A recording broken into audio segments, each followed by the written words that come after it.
Assalamualaikum warahmatullahi wabarakatuh. Innal hamdalillah nahmaduhu wa nasta'inuhu wa nastaghfiruh wa na'udzu billahi min shururi anfusina wa min sayyiati a'malina. May yahdihillahu fala mudilla lahu wa may yudlil fala hadiya lahu. Ashhadu an la ilaha illallah wahdahu la syarika lahu. Lahul mulku wa lahul hamdu wa huwa ala kulli syai'in qadir. Wa la hawla wa la quwwata illa billahil aliyyil azim. Allahumma salli wa sallim wa barik ala sayyidina Muhammad wa ala ali sayyidina Muhammad kama sallaita wa sallamta wa barakta ala sayyidina Ibrahim wa ala ali sayyidina Ibrahim fil alamin innaka Hamidum Majid. Amma ba'd. Saudara Nabi Muhammad Mahdi Syarudin, saya mendengar ini mereka sekalian, alhamdulillah, bersyukur kita kepada Allah Subhanahu wa taala.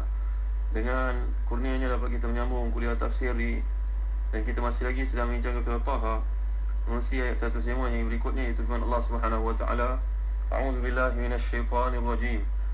Wa yas'alunaka 'anil jibali faqul yansifuha rabbi nasfa fayadharuha qa'an safsafa la tara fiha 'iwajan wala amta yawma idzin yattabi'una ad-da'iya la 'iwaja lahu wa khasha'atil aswatu lirrahmani fala tasma'u illa hamsa.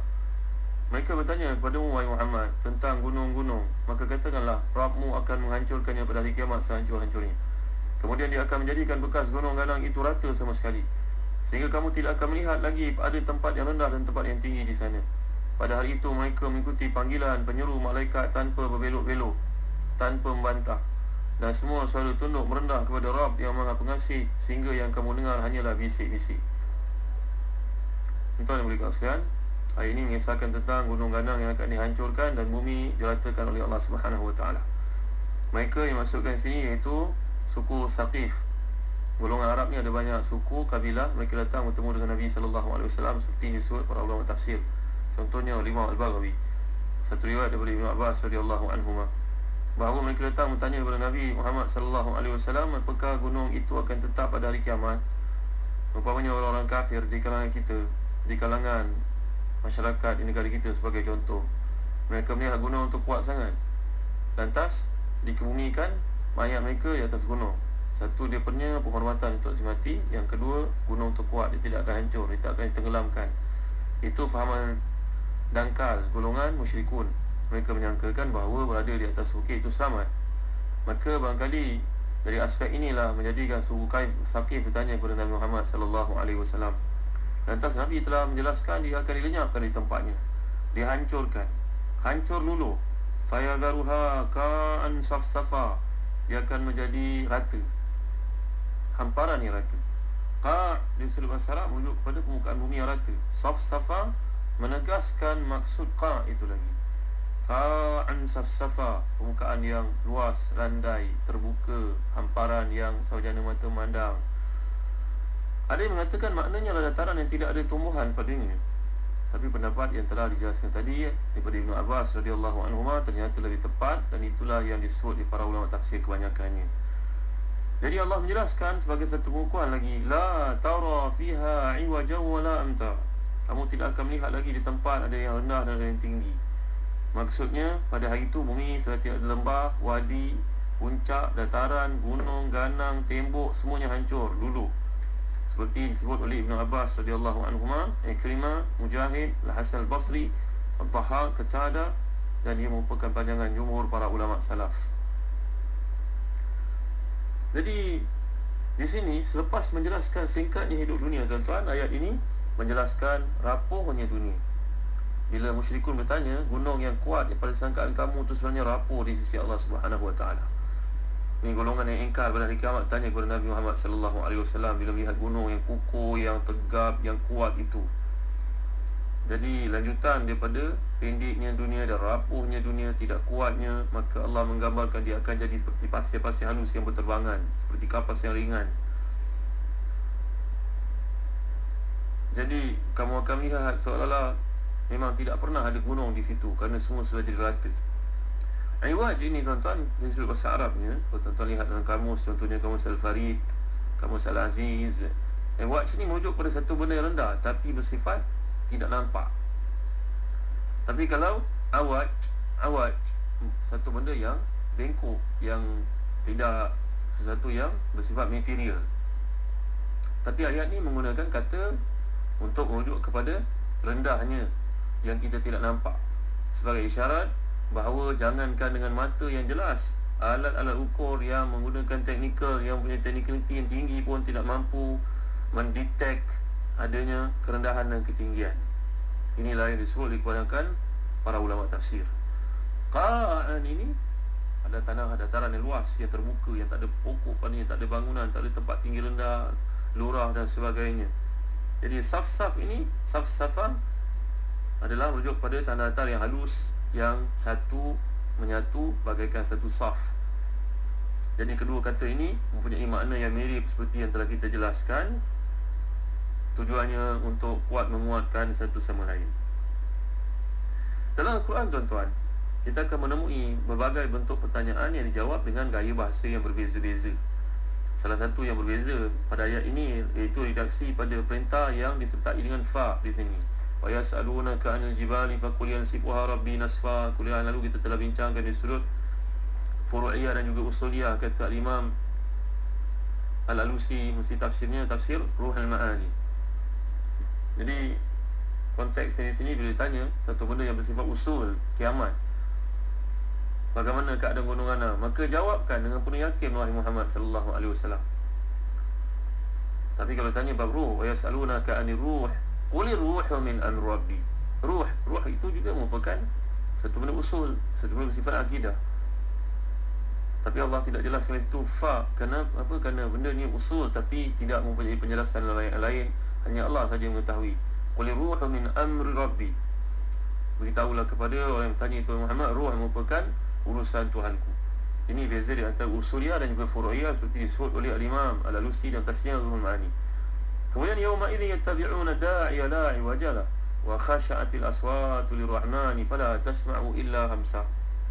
Allah berfirman, pada hari itu mereka akan mengikuti panggilan penyeru malaikat tanpa membantah. Maksudnya pada hari itu, tuan-tuan, keadaan kejadian yang mengerikan, mereka terpaksa mengikut seruan yang memanggil. Umpama Ramadan dengan kegelapan, jambatan runtuh, bangunan runtuh umpamanya, maka apa jua suara yang keluar akan diikuti. Kalaulah sifat ini diikuti ketika di dunia dahulu, kan kebaik, manfaat. Tapi mereka mengikuti suara malaikat ni pada waktu yang sudah tidak bermanfaat lagi ikutan itu. Di dunia dulu tak mau ikut. Dalam ayat lain, tuan-tuan, surah Maryam sebagai contohnya, Allah gambarkan asmi' bihim wa absir yawma ya'tunana. Alangkah tajamnya pendengaran mereka, tajamnya penglihatan mereka pada hari itu datang kepada kami. Dia seru sekali saja dah datang. Dahulu kat dunia haram, dia tidak mau ikut. Dalam surah Qamar yang pernah kita bincang dahulu, muhti'ina ila da', mereka patuh dengan segera seruan penyeru tersebut. Jadi Ibn Abbas mengatakan mereka ikut dengan wa khasha'atil aswatu lirrahman. Mereka semuanya tunduk, maknanya tenang. Fala tasma'u illa hamsa, tidak kedengaran melainkan bisik-bisik sahaja. Sa'id bin Jubair mengatakan, satu riwayat daripada Ibn Abbas radhiyallahu anhu, hamsa ni ada dua maksud. Satu bisik-bisik, yang kedua bunyi tapak kaki, derap tapak kaki.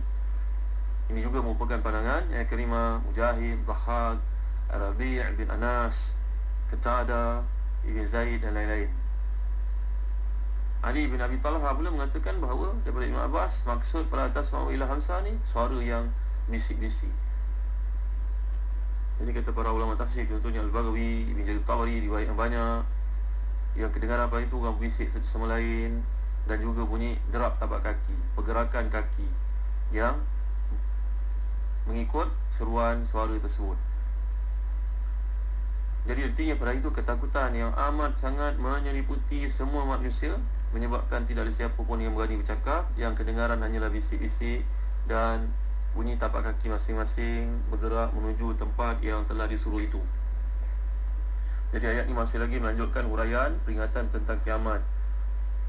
Pada hari hancurnya gunung ganang ni, bangkitnya semua manusia di kubur masing-masing, semua bersungguh-sungguh pasrah ikut suara penyeru yang mengajak mereka berkumpul di padang mahsyar. Mereka semua pergi ke sana tanpa belok-belok. Semuanya memperlahankan suara, mengharap kepada Tuhan Ar-Rahman, Allah SWT yang bersifat dengan Ar-Rahman ni, memberi ampunan untuk mereka. Mudah-mudahan dengan bercakap lembut, lemah seperti itu, Allah kasihanlah pada kita.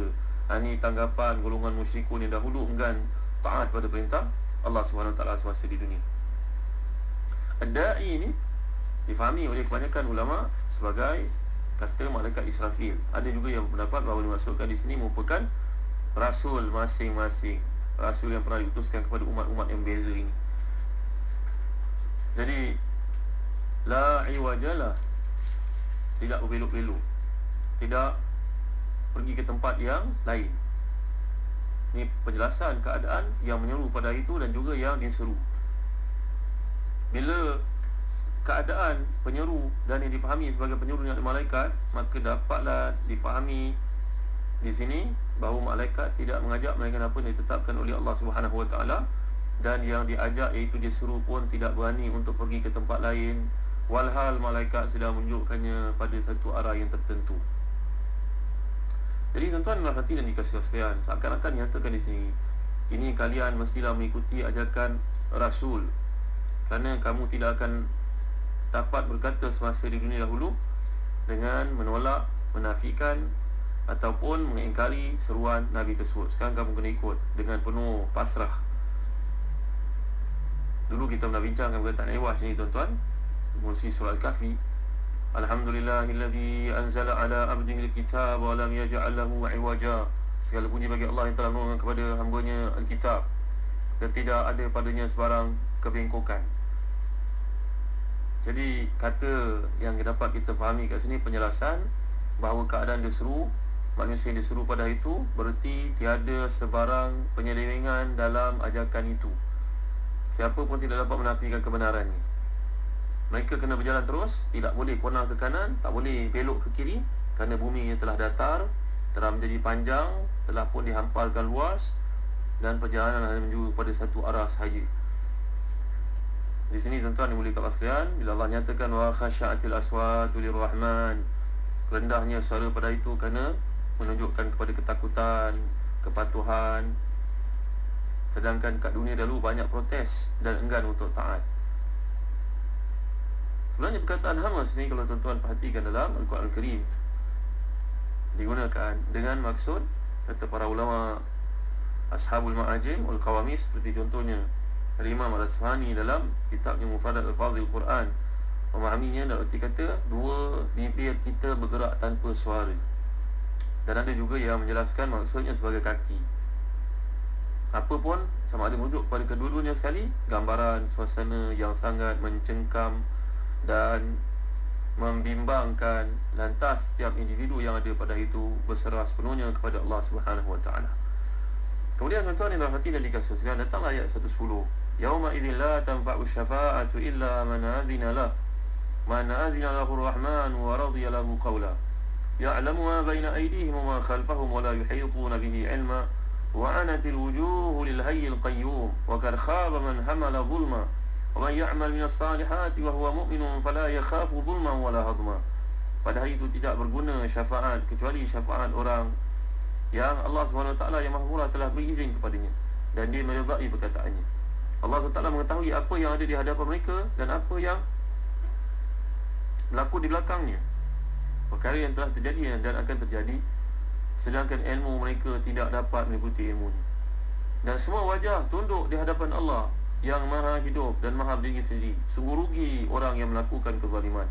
Dan barang siapa mengerjakan kebaikan sedang dia dalam keadaan beriman, maka dia tidak akan bimbang terhadap perlakuan zalim terhadapnya, dan tidak pula bimbang akan pengurangan haknya. Pak Pengan rahmati dan dikasihi sekalian, sekarang dibuka pula masyhad min masyahidil qiyamah. Dibuka sekarang lembaran gambaran episod yang berkaitan dengan perhitungan yang berlaku di sisi Allah Subhanahu Wa Taala tentang perkara yang namanya syafaat. Syafaat di surah bahasa Arab wa syaf'i wal watr, dulu kita pernah bincangkan dalam surah daripada juz amma, surah Al-Fajr, merujuk pada genap. Kalau kita ada wang sebanyak RM9, RM10 cukup untuk membeli satu keperluan, maka RM1 sangat diperlukan untuk menggenapkan apa yang kurang. Maka demikian juga di sisi Allah Subhanahu Wa Taala, ada di kalangan hamba-Nya yang tidak memiliki amalan yang cukup, memerlukan kepada sejumlah untuk mencukupkannya, maka itulah kedudukan syafaat. InsyaAllah dan kuliah akan datang kita akan huraikan perkara ini. Allahu a'lam. Wa sallallahu ala sayyidina Muhammad wa ala alihi wa sahbihi wa baraka wa sallam. Walhamdulillahi rabbil alamin. Wa barakallahu fikum. Wassalamu alaikum warahmatullahi wabarakatuh.